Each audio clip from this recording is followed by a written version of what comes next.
everybody. It is time for episode 25 of the Southern Ontario Dirt Show podcast with Jonathon and Travis Cunningham. Travis, my friend, what number or which driver do you think of for number 25 here locally? What's the first one that comes to mind?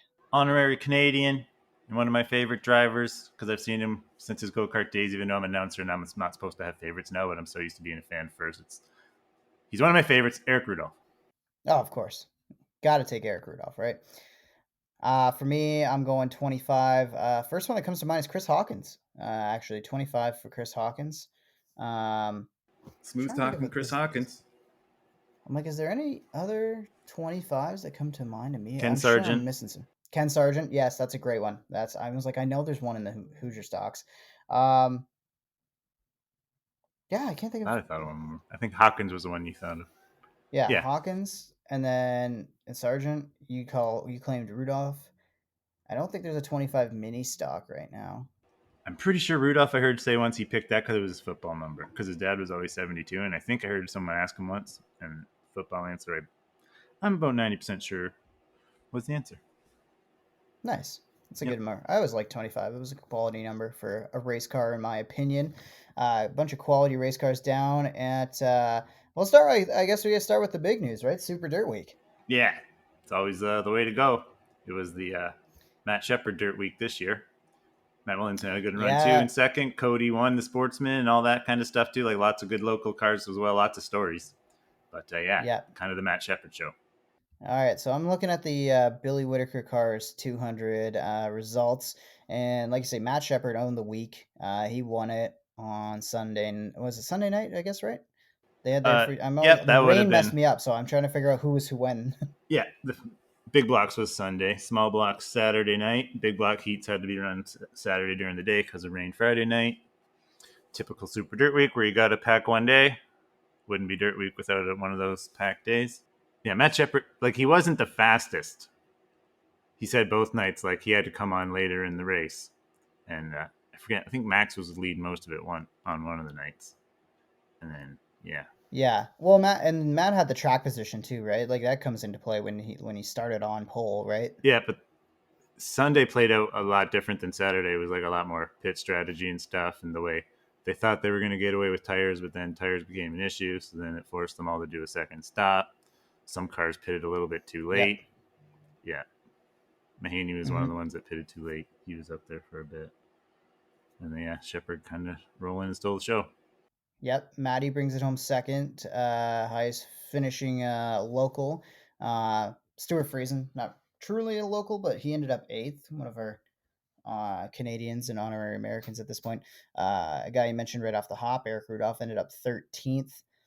I'm just trying to see if there's anybody else we got to give a shout out to through the field here. Gary Lindbergh ended up 34th after starting 18th. He did a bit better in the small block. Was he one of the ones that got affected by... Yeah, I was going to say, was he one of the ones that got affected by strategy, though? I'm trying to remember what his race was like. Yeah, I'm not sure on Sunday. Sunday. An issue mechanically. Might have been on... I'm not sure on Sunday. I know Saturday he kept going. That's the one I watched him most. I saw the most of him on Saturday because he was running up front to start. And I think he faded into the high team. Or no, I'm not sure. Where did check Saturday's results? Let me go back to that. So that's 10:09. So on the 8th, if I go back over here, you wanted to see the 358s? Is that what you're saying? Yeah. Yeah. So the Selected Troops 150. Matt Shepard won that one, obviously, over Max McLaughlin, and Matt Williamson brought the S&W Service Center home. Where was Lindbergh? Lindbergh ended up 8th in the 37S. Yeah, see, I knew he was up front in that one. Yeah. Yeah. So So he had a better run in that one for sure. Yeah, like his big block car, it was. I think it's owned by. I know it's owned by the Kendricks, but it's a teal car, and definitely more familiar car with him on the Saturday, and it showed. Yeah. That was like the car he restarted the year running the big block tour with, but then they kind of stopped doing that for most of the summer, but then came back for Super Dirt Week. Yeah, I was going to say he was up there for a hot minute there and then kind of dropped off that schedule just a little bit, but had a good showing through the start of it. He's always fast at Oswego, especially in the small block. 1 year he was real fast in the big block, I believe, when he bought his own. That was one of the things I wanted to ask you about was Oswego. I know that was kind of the story from Super Dirt a week in the past is the track conditions, but I feel like it was a little bit quieter in terms of uh, talk of the track. Of course, yeah, because the track was good, so nothing to complain about. No one says anything, unfortunately. But Yeah. the drivers are saying how good it was. Sunday took a little more rubber than they thought it was going to and hurt tires a little more. But then what happens there is like I think they put harder tires on when they see that, but then it'll pick the rubber up maybe, Hmm. and then it kind of or they were also using like or like some kind of jet blower. I was going to say NASCAR style, but I can't remember if it was that elaborate. But anyway, they were putting blowers out there to Hmm. like blow the cushions off the top, and then once they started doing that, then the guys could really start racing a little bit more hard, and they all started changing their lines. And Shepard even said that in Victory Lane, just how many. They all said that in Victory Lane Yeah. about Widens the how the groove, race went right? through so many changes, and at the end of the race was like they were holding on. Like Matt even said, like, I'm more out. Hmm. That was Williamson said that, but like on the fence for 200 laps like that once it switched off the bottom. Yeah. Yeah, Which is they were like kind of sliding across then once the rubber kind of went away, or I don't know if the rubber went away or just like more rubber went everywhere or something. But anyway, they started to be able to use it all. well, that's what I'm looking forward to too. As we work into the winter season here, we'll probably catch up with more than a few guys who were down there and participating in that. That's And the one thing I wanted to say too is like, sorry, yeah, go ahead. uh, just like how everyone says they miss. I saw people say like, "Oh, I would never go to Oswego because of all the mile." Like we all miss the mile and stuff like that, but like there's no doubt, like 90% of the time when the track's good, which it has been 4 out of 6 times now. Hmm. So yeah, 75% that is pretty good average. Yeah. So yeah, I'm so 75% of the time it's going to go higher because it's all about the rain they get when they put the dirt down. yeah. But the racing's been better at Oswego, a little bit slower, but better. Yeah, It's just the way it and I'm is. not picky, right? Like like for me, like I think like it obviously a better race is a better race, like and a good track can help put on to a better race. But sometimes you don't even, I don't know, like you just don't even really think about it when you're watching it. Sometimes, at least from a like fan perspective, I don't think about. I try not to think about the racetrack too much because the more I think about it, the more I analyze it, the more I'm gonna start picking it apart, and then it makes me. It kind of clouds what I'm seeing from the performance of the race, right? So that's kind of what I was going back when I was watching highlights of it and stuff. I was like, I didn't want to think about the racetrack, but of all everything I read online, this was the one of the years that it was a good racing surface, and nobody was really complaining about, which was nice. It, you don't want everything to Yep. be, uh, you don't want Yeah. The like only unfortunate part is when complaints. they don't say anything good, but Yeah, exactly. yeah, It's like all the drivers were saying good things. this is good, which I'm happy to see that. We should talk about and shout Yeah. out the Chevy Performance 75 winner in the Sportsman. Cody McPherson gets it Yes. done, continues what has Yep. been an unreal year for him. Um, I, that car's magic. I know he's putting that up for sale, and somebody's going to buy a really, really good race car, but I don't know, man. Yeah. Someone needs to ask him, like, "Are you sure, bud? Like that thing works everywhere. Clearly, I mean, that might like be our wins everywhere. Wins Weedsport. right. Wins Oswego. Wasn't even in doubt. Like Yeah. was not in doubt. Time trials, he was feeling it out. Soon as qualifying hit, pole, I knew it was over. Hmm. And yeah, he parked it. And in my opinion, he's like starting to work his way into the conversation of like best sportsman driver of all time, not like just in Canada, Yeah. Which is it just not like just at does Maryville. not feel crazy to say. Like does not like every time we start to like get to those conversations, right? Like I felt that I felt that when I was preparing for Pete's Wall of Fame induction at Maryville Speedway, right? Like, Pete is such a Mm-hmm. legend when you talk to him and you realize like all the races he's attended, the races he's won, the championships he's won. It's like that is one of the all-time greats in terms of the modifieds and one of the most important drivers in the history of the 358 division. And that's kind of what we're getting to with Cody, right? With what he's accomplished and what he can continue to accomplish and what is ultimately still a pretty young career, right? Yeah, no doubt about it. Yeah, I'd love to hear people's like arguments on who their goat would be, but right now mine's up there, right For up the there with sportsman, yeah, yeah. right up there with Cody because he's already won a sportsman tour Uh, race, a tour series. Rousey's up there too yeah. because Yeah. he's been around a long time and he won at the mile for Super Dirt Week too. So Rousey's up there. Like there's so many good questions, but just like guys like that keep going in the sportsman division.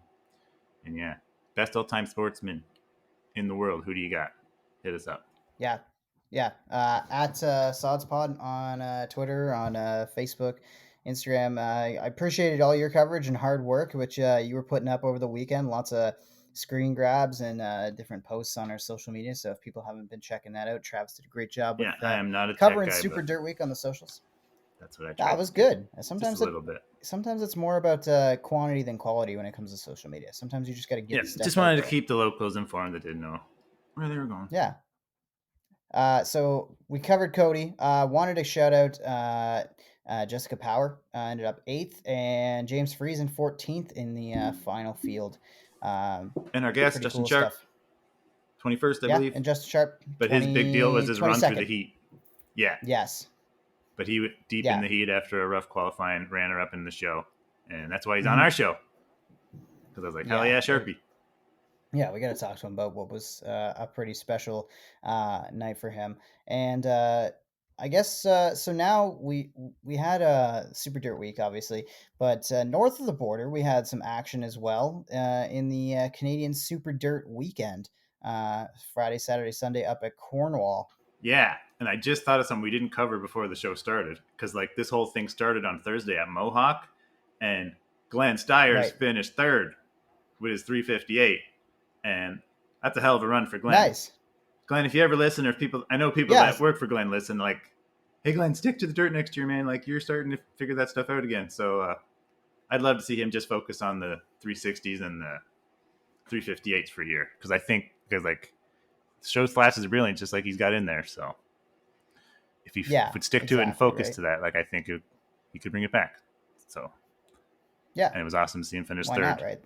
at Mohawk on Thursday, which started this whole like it's like a second dirt week, but like both races are packed with cars. It's kind of insane, and then because it leads into Well, I'm just Cornwall, like which you were gonna scrolling say. through. I was gonna say, like, I'm scrolling through like the Sunday of Cornwall, and like the car counts are just it's just wild. I did not expect Yeah. to see the car counts that we're seeing. The 358s went 125 laps up there. Mm-hmm. So this is nice. I mean, not as much of like our local representation up there. There's definitely some drivers that It's a we've lot of seen come Quebec and down, up like that JF way. Yeah, Corvo. there was a Yeah, couple that JF went down. Corvo was running. And then we had Luke Carlton who came up and raced there. Steve Bernier, obviously, another one Yeah, he we've comes up seen here. down Yeah, at Maryville and stuff on a Saturday, right? So um, there's definitely some familiar names as I scroll through, but you wanted to take a chance to shout somebody out from the late model yeah, side. just the main one because we announced Humby and Humberstone Speedway, and late models run there a lot. And yeah, Sam Panaccio. He says he's retiring, but second last race, I guess, because he did run on the Sunday night, but he picked up the win on Saturday.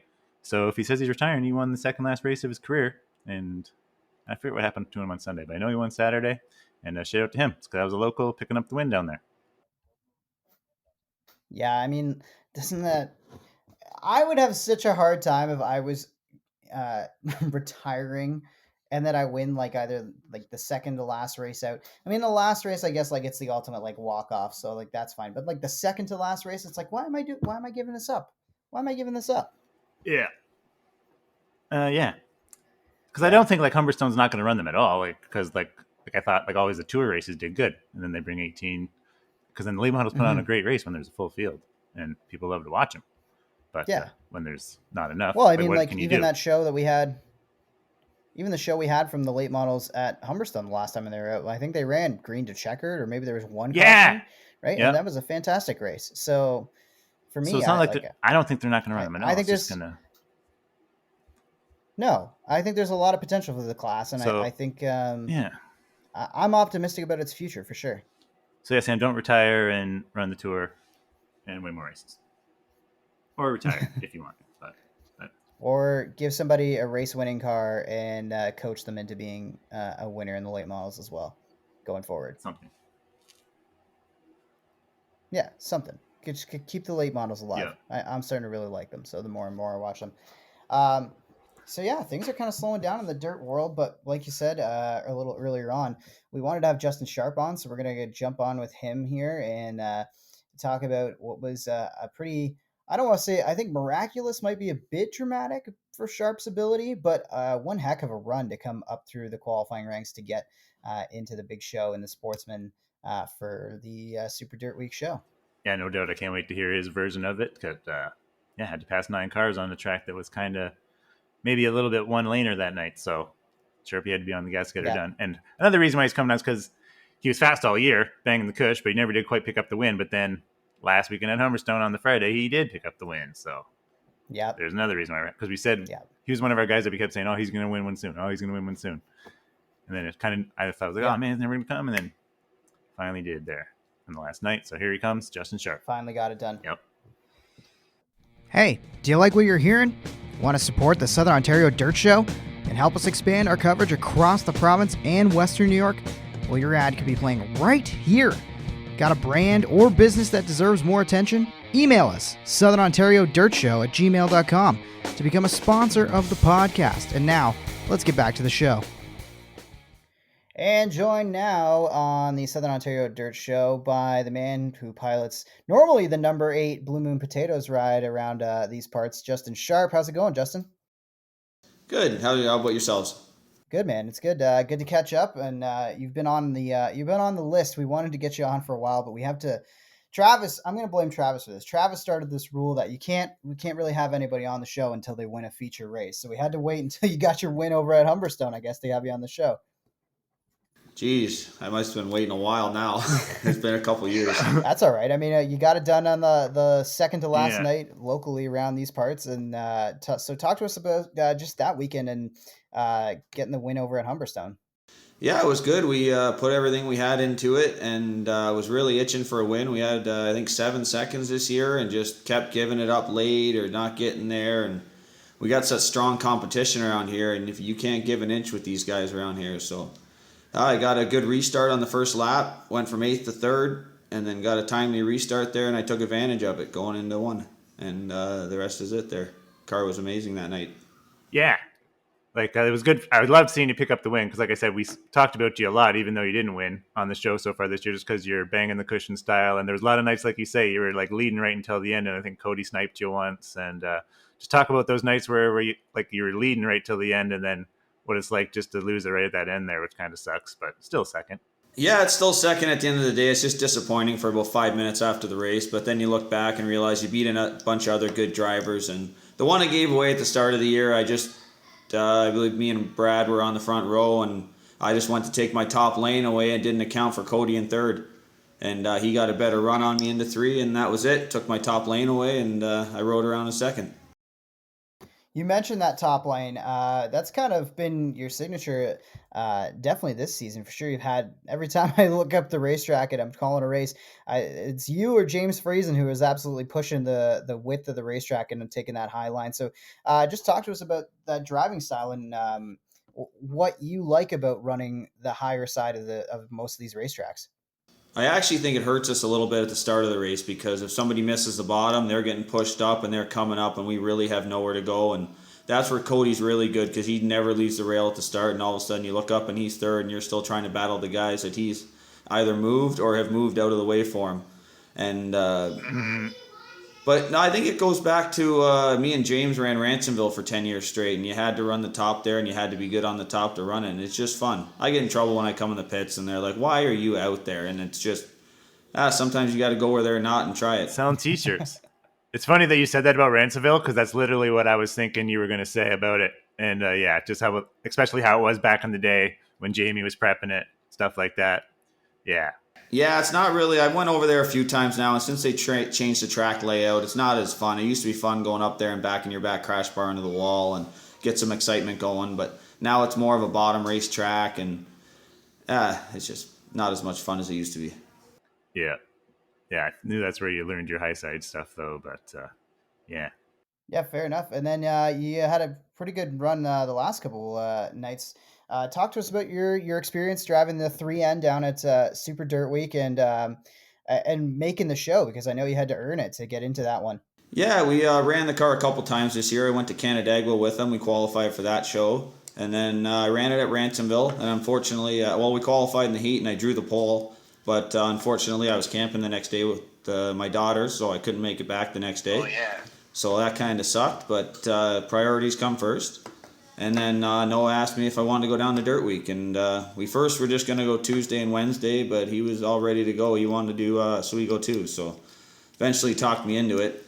I'm a little nervous because I'm not a time trialer. I am probably the worst, and it's a laughing joke because I'll go out 7th in time trials and end up 3rd in the heat. It's just cannot time trial, and it's all time trials and based on speed down there, and whether I overdrive the car or either way, it just always ends up back in 6th, 7th each time. But yeah, we didn't qualify at Weedsport.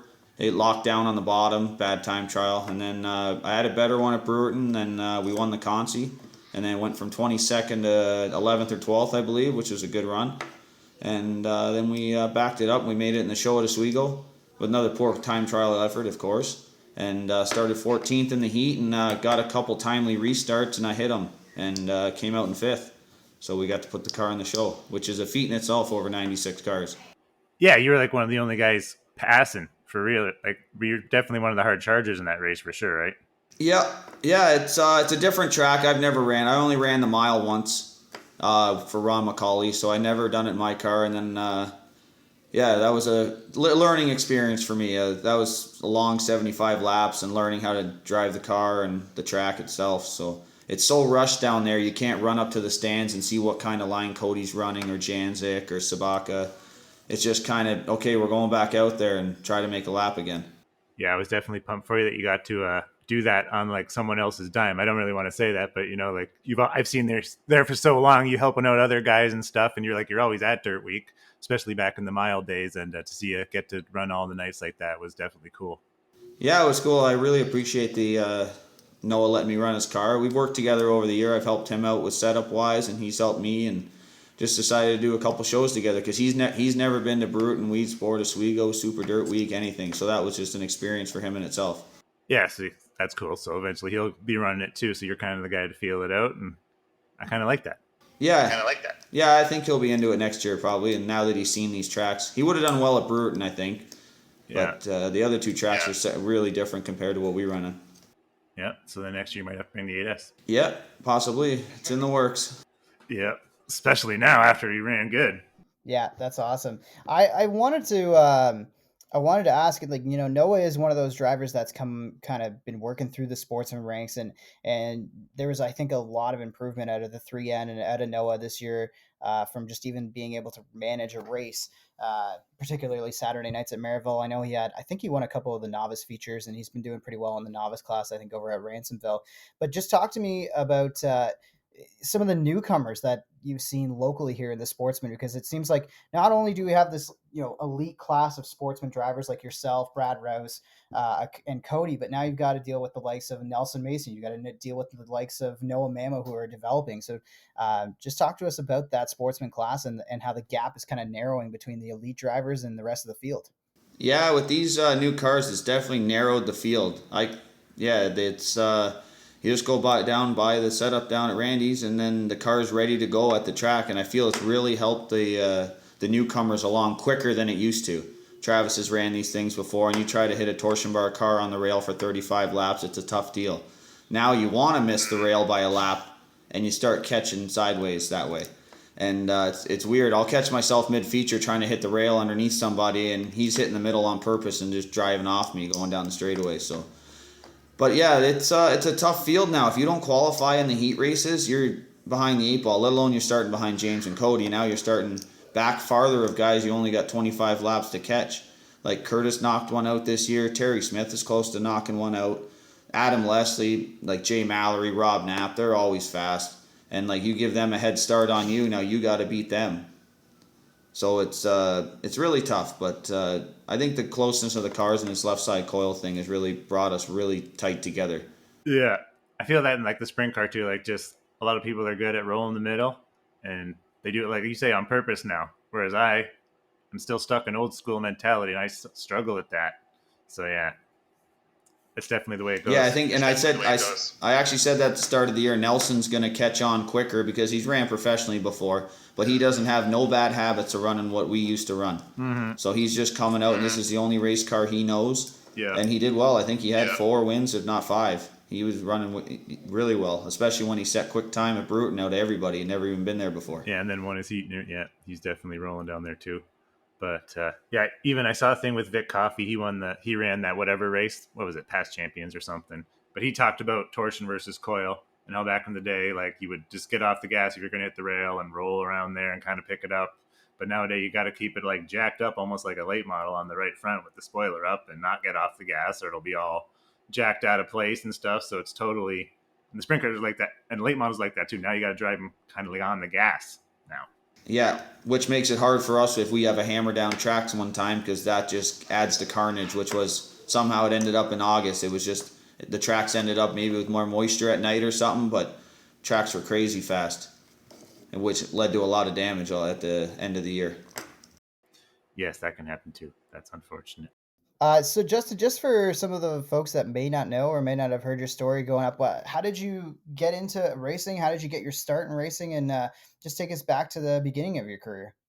Well, basically grew up around racing with my dad and grandpa. My grandpa's been around since about the 60s, racing with Stan Friesen and Davey Moore and Hugh Tripp, and owning a bunch of cars throughout that. My grandpa never drove, he just owned. And then when I was a kid, I don't remember much of it. He had Harvey Hayner in the car, and they won a bunch of races together. And then went to Doug Gordon. They teamed up to have a car, and that's where I started pitting. I was about 10, helping around the shop, and then we got a Mod Light.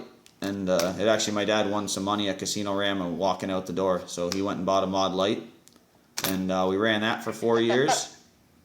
And then we went up to Sportsman for a couple years, ran Merrittville, Ransomville. We tried Modified for 3 years there. We had a program going. We were trying to just slowly build up, because Modified's a hard division to get into. So we went out and had that, and then by the third year we had a brand new car and good motor, and then the thunderstorm wreck happened at Ransomville. Only got 4 laps on that car and demolished it. So then we were back to ground. You were in that? Yep. Holy! Tell us about that. Oh, it was just wild. We were running probably about 10th, I think, and just came out of turn 4 on the gas and then lifted, and then car just turned sideways and went faster with no control, and just watching cars as I'm sliding in, just piling on top of each other. Yeah, for people that don't know, this was like a night at Ransomville. I was there with Mikey Krutchka sitting in turn 1. We were like right there. Like it felt like we were in the wreck. But anyway, Bracken was leading, and it started pouring out of turn 4. Like you were hammered down out of 4, and then it started pouring like golf ball size raindrops, and the whole field was full tilt into 1, and it was the most insane wreck I've ever seen. Like there was at least 5 cars upside down, and the whole field, other than like Brackman still caught the fence and ripped the rear clip off. Flanagan like spun out. He was one of the guys that missed it, but like the rest of the field was in it. If I remember correctly, there was a caution on lap 1, I think, and Flanagan got into somebody and they got put tail, which actually helped them. They missed the whole wreck from that.